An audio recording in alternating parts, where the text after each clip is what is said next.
Yo, what's up, guys? Alex here from Elite Football Conditioning, and now we are currently, as I stand here talking to you, we're currently just over the first week into 2023, into the new year, and I want to kind of go through a little bit of mindset stuff and my perspective on things, and ultimately this varies a lot from person to person, but my personal preference is to not make resolutions whatsoever.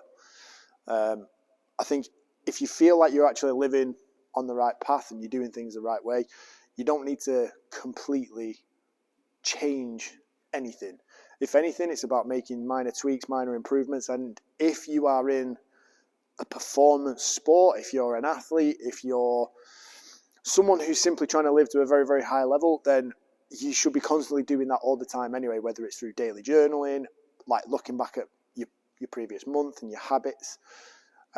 The process of self-reflection should always be ongoing. I think that's a huge difference between people that get to a high level and people who would just really like to be at a high level, because ultimately you always have to be in the process of working on yourself, getting better, improving what you do. Now, when it comes to training, team sports, individual sports,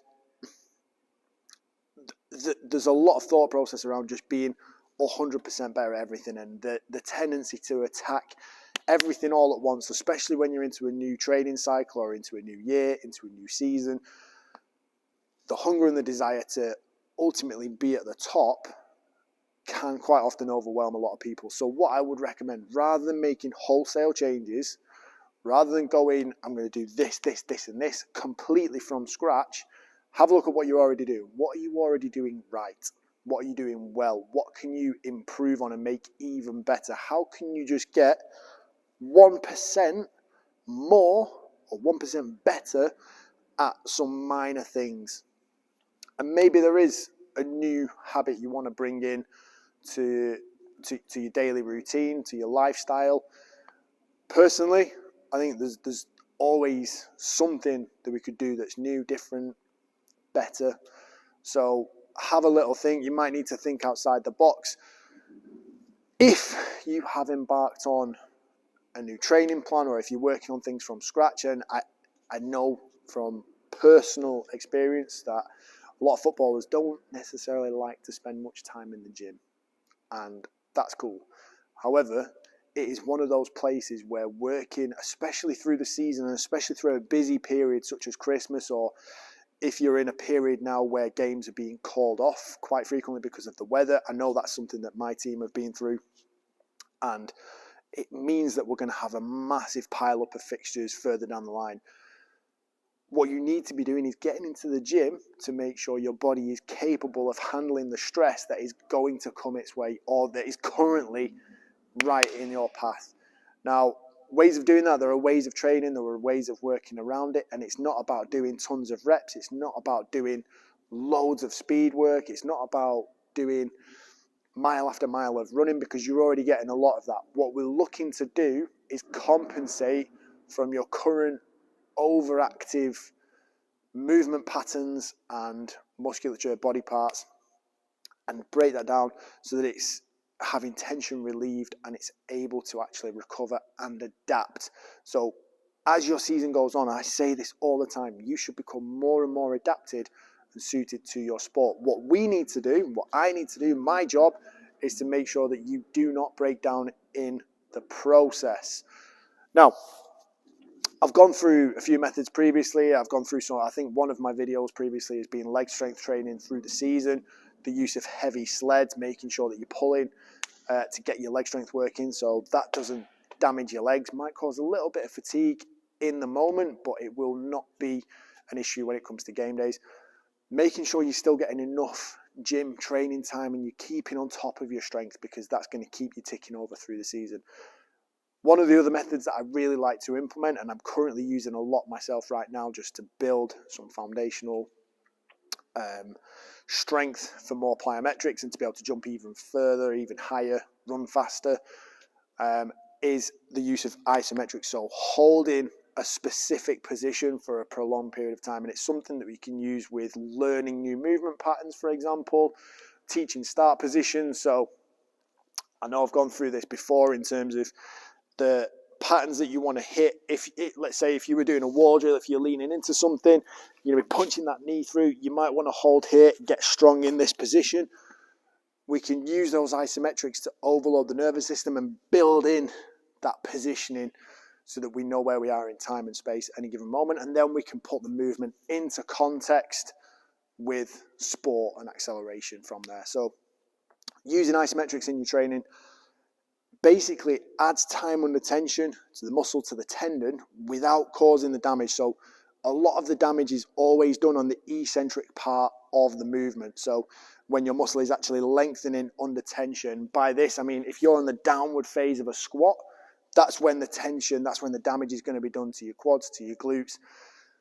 And that's the bit that results in DOMS, that muscular soreness that might impede your training and your work either later on in the day, if you're having to train twice a day, or possibly the next day, and in some cases even the day after. So have a little think about how you can utilize isometrics, or how you can add in components of strength training with your program. If you need any help on that, feel free to get in touch with me. Feel free to send me a message. I'll answer any questions. I will be doing some more detailed videos on this. However, if you head over to my Instagram at this current moment, which is January 2023, just depends on if you're watching this like 50 years in the future, that might happen, you don't know. Then you're going to have to scroll a long way back. I suppose techniques might change. I'll probably have some new stuff up, but you'll be able to find this. Definitely do not neglect your strength work, even in the busy parts of the season, because you will benefit. I can guarantee you that. Now, when it comes to those of you who have started in the gym, if you have joined the New Year's bandwagon and started getting training in January, mint, right? My only problem now is that you might not stick with it. Please, whatever you do, no matter how sore you are, keep going. Stick with it, all right? Understand a lot of the health clubs, a lot of the fitness industry is reliant on you buying your membership, paying your 12-month subscription, and never showing up. Because if those places were maxed out to capacity every single time, the gym doesn't function. People would hate it. People wouldn't like it as an environment to train in. And they need you to sign up and not go to still be profitable. If you can, keep going. Please keep going, all right? Even if you're really, really sore, just honestly, rather than swerving it and going straight home after work, get up and go. Just go to the gym. Go into the car park, get through the door, get up the stairs, get on a bike, get moving. Do something. Keep that habit of going into that building and maintain that, no matter how sore you feel, no matter how much it sucks. Stick to that routine as much as you can. 100%, no compromise, no matter how bad you feel, what the weather's doing outside, how busy you've been during the day, how busy you're going to be during the day if you go in the morning. Just keep going. Absolutely get yourself in there and smash it. All right. The next thing I would suggest you all do, oh, you are not going to like this, but you need, and this kind of follows on from that, like even as uncomfortable as you are, I dare you to be more uncomfortable. All right, there's nothing worse. Like anyone can take a cold shower on a hot summer's day. All right, anyone can do it because it's refreshing. Can you be the person that takes a cold shower when you're already cold, when it already sucks, when it's already unpleasant and you feel rubbish? Can you take a cold shower then? Be more uncomfortable. That's part of your training process. If you're training and training in comfort, like there's so many workout options now. You do this from the comfort of your own home. Training isn't meant to be comfortable. I hate to break it to you. If you were getting into your training plan to feel comfortable, you're in the wrong place. Mentally, physically, emotionally, spiritually. It isn't going to work. Get comfortable with being uncomfortable. That gets said a lot, but as soon as you feel uncomfortable, see how far you can push it.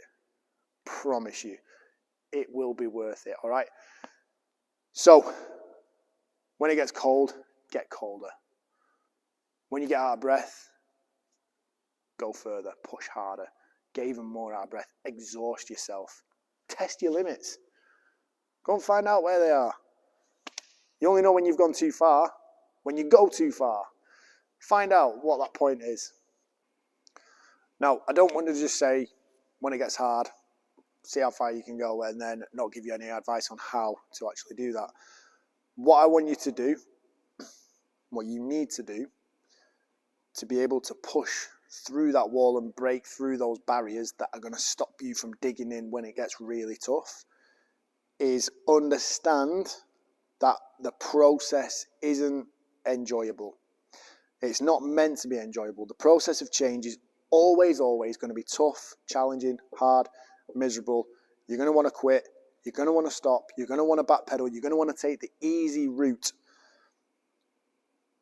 If it doesn't challenge you, it won't change you. So you have to keep going. You have to push through the suck to be able to get to where you want to be, because that's when it's going to be worthwhile. So the key to doing that is, number one, simply knowing that it's going to be hard and you're going to want to quit. And that's how it should be. Because then otherwise everyone would be like doing the same thing. Everyone would make it. Everyone would be at the top level. Everyone would be loving life and it'd all be amazing. And we'd all be happy because it's easy to get to the top.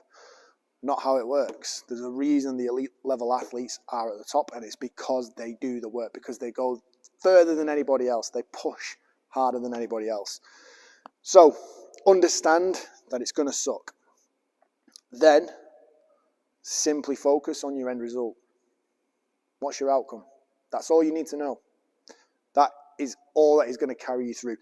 If you have a powerful motivation, a powerful motivator, and a clear idea and a vision of your end result, your end goal, where you want to be, at some point, whether we're talking about this year, 2023, or the end of your current season, maybe even the next year of your career, what's going to advance you, maybe get you on a scholarship, get you into a pro club, even beyond that, the next 3-5 years, if you have a compelling vision and a clear idea of where you want to be at that point in your life, you constantly remind yourself of that and have that vision in your head every single day, you will push through. You will break barriers and do the things you need to do to get you to that point.